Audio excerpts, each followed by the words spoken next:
Oke, Assalamualaikum warahmatullahi wabarakatuh. Saya akan mensimulasikan tentang membaca pemahaman.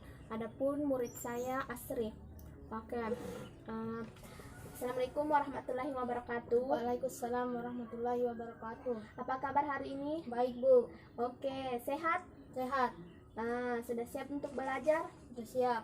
Oke, ada yang tahu materi kita tentang hari ini? Tidak. Oke, materi kita hari ini tentang membaca pemahaman. Ada yang tahu apa itu membaca pemahaman? Tidak, Bu. Oke, Ibu akan menjelaskan apa itu membaca pemahaman. Jadi, membaca pemahaman adalah suatu proses untuk mengenali atau mengidentifikasi, kemudian dapat mengingat kembali isi dari bacaan. Jadi, kita akan membaca sebuah bacaan, kemudian kita akan memahami bacaan tersebut, kemudian dapat mengingat isi dari bacaan tersebut. Mengerti? Mengerti, Bu. Atau membaca pemahaman dapat diartikan sebagai kemampuan membaca dengan tujuan agar pembaca dapat memahami atau mengetahui ide pokok atau hal penting yang terdapat dalam suatu bacaan. Jadi, misalnya kita akan membaca sebuah bacaan, kemudian kita akan memahami bacaan tersebut, lalu kita akan mencari ide pokok dari bacaan tersebut. Mengerti? Mengerti, Bu. Oke. Dalam menentukan ide pokok terdapat 3 bagian dalam bacaan. Yang pertama di awal paragraf, kemudian misalnya di awal paragraf, kemudian di tengah paragraf, dan di akhir paragraf.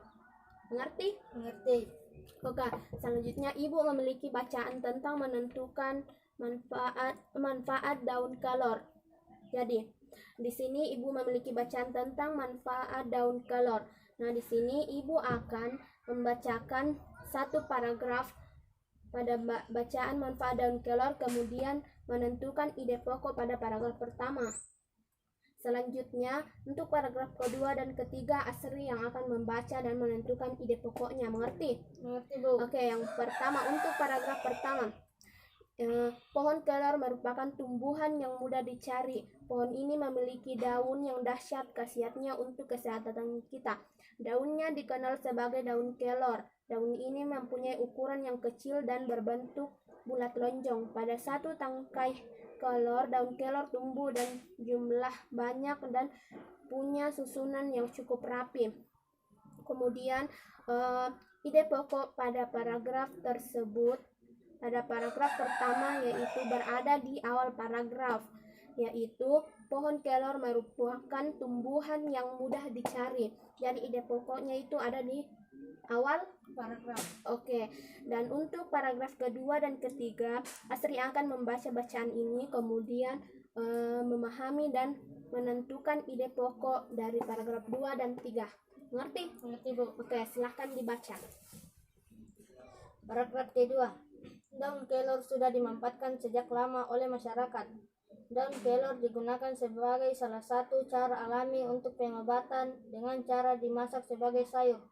Khasiat dari daun kelor ini sangat luar biasa untuk kesehatan manusia. Misalnya untuk meningkatkan sistem kekebalan tubuh. Daun kelor juga digunakan untuk kesehatan ginjal. Manfaat lain dari daun kelor ini untuk kecantikan.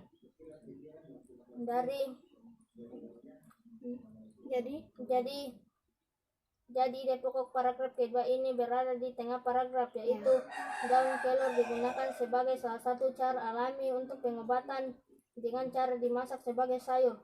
Oke, untuk paragraf ketiga. Untuk paragraf ketiga, manfaat daun kelor untuk kesehatan sangat direkomendasikan untuk anak-anak. Anak-anak sedang dalam masa pertumbuhan. Anak-anak dapat diberi sayur daun kelor yang mengandung vitamin A, C, protein, kalsium, dan potasium yang cocok untuk anak-anak.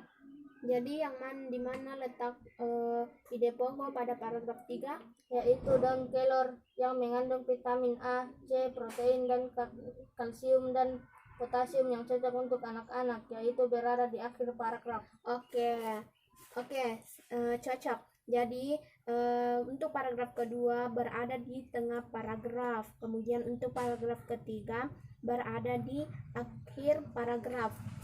Oke, jadi mengerti ya tentang pembelajaran kita hari ini? Ngerti, Bu. Oke, sebelum kita mengakhiri pembelajaran, Ibu memiliki sebuah lagu yang bisa diperagakan, yaitu tentang Topi Saya Bundar. Kamu tahu? Tahu. Oke, mari kita menyanyi bersama-sama sambil memperagakannya. 1, 2, 3. Topi saya bundar, bundar topi saya. Kalau tidak bundar, bukan topi saya. Oke. Ibu akan menyimpulkan penghasil pembelajaran kita hari ini tentang membaca pemahaman. Jadi, membaca pemahaman merupakan kegiatan membaca yang dilakukan yang bertujuan untuk dapat memahami atau dapat memahami suatu teks, kemudian dapat menentukan ide pokok dari teks tersebut. Nah, dan cara menentukan ide pokok dalam suatu bacaan terdapat 3 bagian. Yang pertama, Di awal paragraf, di tengah paragraf, dan di akhir paragraf. oke. Jadi pembelajaran kita sampai di sini saja. Atau ada yang mau ditanyakan? Tidak, Bu. Oke, sekian dan terima kasih. Oh, jangan lupa